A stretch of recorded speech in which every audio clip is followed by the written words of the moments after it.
Today's topic is really about how do you create, how do you move forward in this time of challenge right now. When we're in a state of fear, be it individually or corporately, when we're in that state of fear, when we're reading the newspapers, when we're getting all the media impact, when we're seeing that the metrics are going down, when we're in that state of fear, what happens to our ability to even see possibilities? Anybody? What happens? Yeah, it disappears, starts to tank. Question that I have been asking business leaders, it's just quite an interesting dynamic. As I've been going around the world, I've noticed an interesting trend.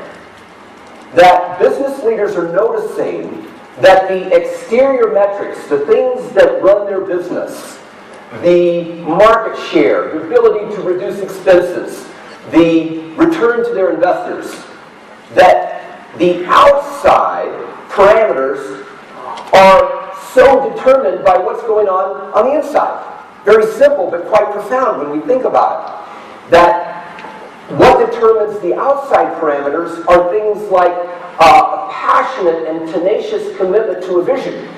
Kind of like Josh was sharing a little bit earlier. That what determines the outside is the attitude, the level of commitment that he was talking about. And these enlightened leaders are seeing more and more that what we determine on the outside really comes from what's going on the inside. Just curious for the rest of you, how many of you believe that what you produce as a businessman or businesswoman externally begins with what's going on internally? Show of hands. Yeah. And yet, it's so interesting because how much of our life is really about, our business life is really determined by focusing on the outside. In other words, our culture teaches us so much about how to be effective externally, and yet, how much are we really taught about managing what goes on internally? I suggest that there's a possibility of a gap there. You know, what we can do technologically off the charts.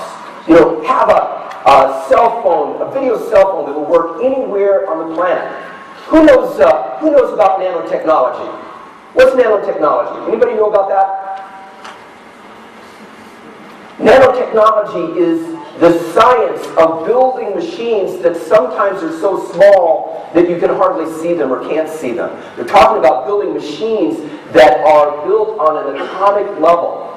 Machines that are so small and so intelligent that they can be injected into the human bloodstream, can actually discover and destroy cancer cells and self-eliminate. Is that amazing? I mean, what we can do, technology is off the charts. But just try keeping a family together. Do you see what I'm saying? That there's a gap between what we can do technologically and what we can do in terms of this internal realm. And so what we're seeing, these upper top level leaders are seeing, my goodness, what an opportunity there is in closing this gap. That if what we can do is learn how to navigate more effectively in the internal realm, boy, is that going to impact the externals.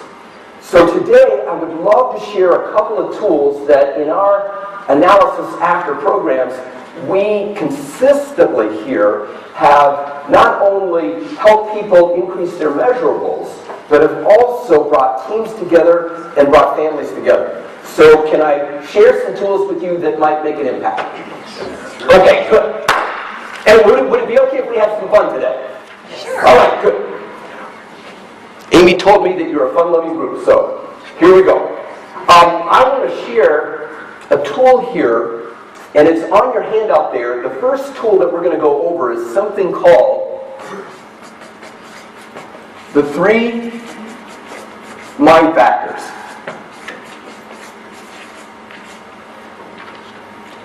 Three mind factors. And each one of these is extremely powerful on its own, but when it combines with the others, it makes an impact. Let's look at this. Number 1. First mind factor is the mind can only focus on one thing at a time. The mind can only focus on one thing at a time. Now, when I first heard that, I said, that's ridiculous. I'm a multitasker. I can be working on my computer and talking to my daughter. I've got the magazine that I'm researching. What do you mean the mind can only focus on one thing at a time? But what research indicates is that the mind does only focus on one thing at a time. It just changes focus very, very fast. It shifts at the rate of 400 billion bits of information per second. Our mind can shift focus from one thing to another. But at any given instant, the mind can only focus on what? One thing at a time. One thing at a time. Second mind factor. And by the way, if you don't believe that, just follow somebody on the freeway while they're dialing their cell phone. Do you know what I mean? It's like the mind can only focus on one thing at a time. Second mind factor.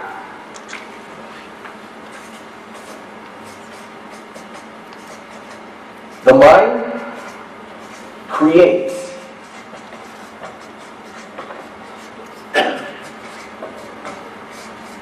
in the direction of its focus. The mind creates in the direction of its focus. If you've got somebody in your department that you don't like very much, and you keep focusing on what you don't like about that person, does that relationship get better or worse? Yeah, it starts to deteriorate. If you focus on what's not working in your organization, I don't mean in terms of doing an intelligent inventory, but if what you're doing is dwelling on what's not working, does that issue get better or worse? If you are focusing on what's lacking in your life, if somebody that you know is making more money with less effort, and you're comparing yourself negatively, does that issue get better or does it get worse?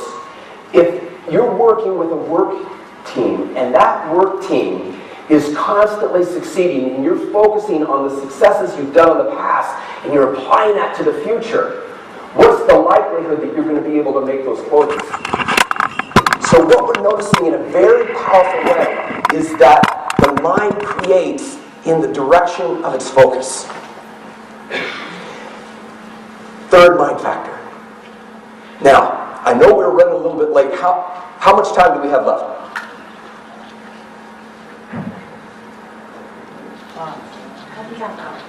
Okay, when I asked that question, the instant I asked that question, what happened in the room? Yeah, there was a shift of focus. Consider the possibility that the third mind factor is something called the mind triggers on questions.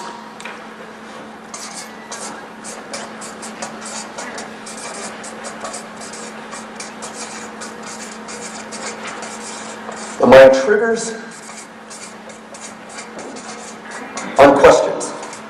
The instant that we ask a question, the mind starts to go to the answer. It tries to find that. Just like you have a search function on your computer, right? And it starts worrying and trying to find that answer. In the same way, there's a knee-jerk reaction. And top leaders, top educators, top parents know this. They start asking intelligent questions.